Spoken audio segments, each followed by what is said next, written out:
তোমরা ইতিমধ্যে জেনে গেছো আরপিএফ এর নোটিফিকেশন বেরিয়ে গেছে। তো সেখানে আমি জাস্ট আজকে তোমাদের সাথে আলোচনা করব ম্যাথে যে পার্টটা আছে। কারণ আমরা জানি সিলেবাসটাতে 35টা ম্যাথ, 35 রিজনিং এবং 50টা মোটামুটি তোমার জেনারেল অ্যাওয়ারনেস বা জিকে আছে। তো আমি পার্টে আলোচনা করব তোমাদের সাথে। তো আমি মোটামুটি একটু অ্যানালিসিস করেছি প্রিভিয়াস ইয়ার সব সাবজেক্টই। তো যেটা দেখতে পাইলাম মোটামুটি ধরো ম্যাথ খুব টাফ কিন্তু দিচ্ছে না প্রিভিয়াস ইয়ারে। তোমরা হয়তো মানে অন্তত যেহেতু 5 বছর অতিক্রান্ত হয়ে গেছে কিছুটা স্ট্যান্ডার্ড হতে পারে, তবে যেহেতু ম্যাট্রিকুলেশন লেভেলের খুব টাফ হবে না। তবে ম্যাথের কিছু চ্যাপ্টার আছে, ম্যাথ তো দুটো পার্টে ভাগ, একটা অ্যাডভান্স আর অ্যারিথমেটিক। তো আমি তোমাদের সঙ্গে যে ব্যাপারগুলোকে গুরুত্ব দিতে বলছি তোমরা একটু গুরুত্ব দিও ওই ব্যাপারগুলোকে, ঠিক আছে? আমি একটু মোটামুটি অ্যানালিসিস করে যেটা দেখেছি যে কটা চ্যাপ্টার আছে তো আমি একটু বলছি। প্রথমে সংখ্যা পদ্ধতি বা নাম্বার সিস্টেম, 2 থেকে 3টা প্রশ্ন আসে বা এসেছে।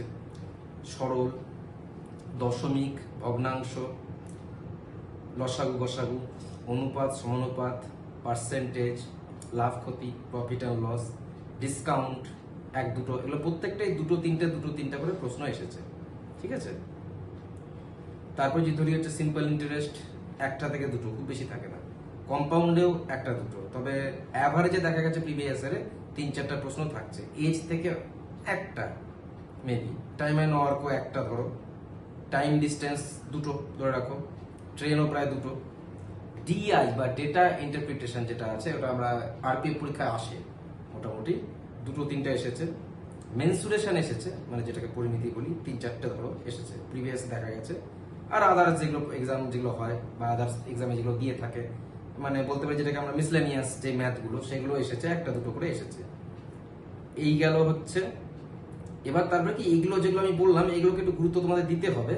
তার সাথে কি একটা জিনিস মাথায় রাখবা যে এগুলো তো আছেই, তার সাথে আমরা অ্যাডভান্স ম্যাথ যেটা আরপিএফ এর কনস্টেবলে প্রিভিয়াস ইয়ারে খুব কমই এসেছে। অ্যারিথমেটিকের উপর ভরসা করলে তুমি এই পরীক্ষাটা অলমোস্ট উত্তরে যেতে পারবা, ম্যাথটা অন্তত।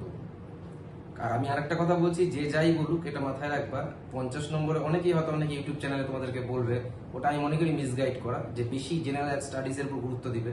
50 নম্বর আছে, কিন্তু এটা মাথায় রাখবা অনেক জেনারেল স্টাডিজ তোমরা তোমাদের আউট অফ নলেজ আসবে, যেগুলো তোমরা জানবাও না, ইউপিএসসি লেভেলের দিয়ে দিবে হয়তো, তখন তোমরা অ্যানালিস করতেই পারবে না। তো আমি মনে করি যে রিজনিং আর ম্যাথে যদি তোমরা গুরুত্ব দাও, 35-70 নম্বর এটা তোমাদের পকেট নাম্বার, এটাতে তোমরা 100% মার্কস উঠাতে পারবা।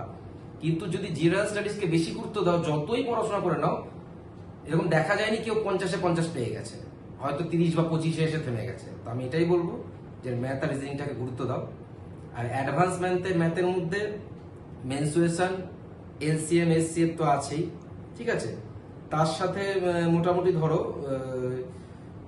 আমি যদি ধরি তাহলে বেশ কয়েকটা চ্যাপ্টার যেটা আমি মনে করেছি যে এলসিএম, সিম্পলিফিকেশন আর মেনসুরেশন, আর কিছুটা অ্যারিথমেটিক। প্রিভিয়াস ইয়ার এগুলোতে তো ত্রিকোণমিতি দেখাই যায়নি, তো মেবি হয়তো 1-2টো বেসিক ত্রিকোণমিতি যেগুলো দিয়ে দিতে পারে, আর মেনসুরেশনও বেসিক লেভেল। তো এই অ্যাডভান্স ম্যাথের মধ্যে LCM, SCF, number system, simplification এবং মেনসুরেশন, এগুলোকে গুরুত্ব দিও। আর টোটাল আমি যেগুলো বললাম অ্যারিথমেটিক, সেই অ্যারিথমেটিকে তোমরা গুরুত্ব দিবা। অলমোস্ট 35-এর মধ্যে যেটা আমার আইডিয়া, 30-এর কাছাকাছি বা 35ও পেতে পারো তোমরা, এবং প্র্যাকটিস করতে থাকো। যেগুলো আমি মোটামুটি বললাম, যেগুলো আসছে 1-2, কোনোটা 3-4টা করে আসছে, এই 3-4 মাস মোটামুটি তোমরা সময় পাবা, ঠিক আছে?